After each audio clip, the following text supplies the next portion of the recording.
கர்நாடக கிரகலட்சுமி திட்டத்தில் ரூபாய் 225 கோடி முறைகேடு, சிறப்பு விசாரணை கோரி பாஜக வலியுறுத்தல். கர்நாடக அரசின் கிரகலட்சுமி திட்டத்தில் ரூபாய் 225 கோடி அளவிலான முறைகேடுகள் நடைபெற்றுள்ளதாக கூறி இது குறித்து சிறப்பு புலனாய்வு குழு அமைத்து விசாரணை நடத்த வேண்டும் என்று பாஜக மாநில துணைத் தலைவர் நாராயணன் திருப்பதி வலியுறுத்தியுள்ளார். அவர் வெளியிட்டுள்ள அறிக்கையில், கர்நாடக காங்கிரஸ் அரசின் முக்கிய நலத்திட்டமான கிரகலட்சுமி திட்டம் 2023ஆம் ஆண்டு தொடங்கப்பட்டதாகவும், தகுதியான ஏழை குடும்பங்களின் பெண் குடும்ப தலைவிகளுக்கு மாதம் ரூபாய் 2000 நேரடியாக வங்கிக் கணக்கில் செலுத்தப்படும் வகையில் செயல்படுத்தப்பட்டதாகவும் குறிப்பிட்டுள்ளார்.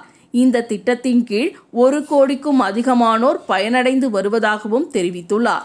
சமீபத்திய தணிக்கை அறிக்கையின்படி உயிரிழந்த சுமார் 1.48 லட்சம் பெண்களின் வங்கிக் கணக்குகளுக்கு ரூபாய் 128 கோடி செலுத்தப்பட்டதுடன் அந்த தொகைகள் ஏடிஎம் அட்டைகள் மூலம் எடுக்கப்பட்டதாக கண்டறியப்பட்டுள்ளதாக அவர் குற்றம் சாட்டியுள்ளார்.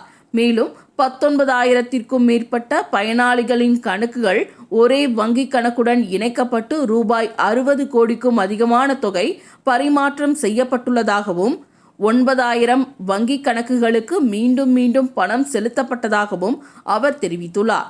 அதேபோல் 23,000 பயனாளிகளின் வங்கி விவரங்கள் இல்லாமலேயே சுமார் ரூபாய் 46 கோடி வழங்கப்பட்டதாகவும், 10 லட்சம் பயனாளிகளின் வங்கிக் கணக்குகள் மாற்றப்பட்டதாகவும் கூறி மொத்தத்தில் ரூபாய் 225 கோடி அளவிலான முறைகேடுகள் நடந்துள்ளதாக நாராயணன் திருப்பதி குற்றம் சாட்டியுள்ளார்.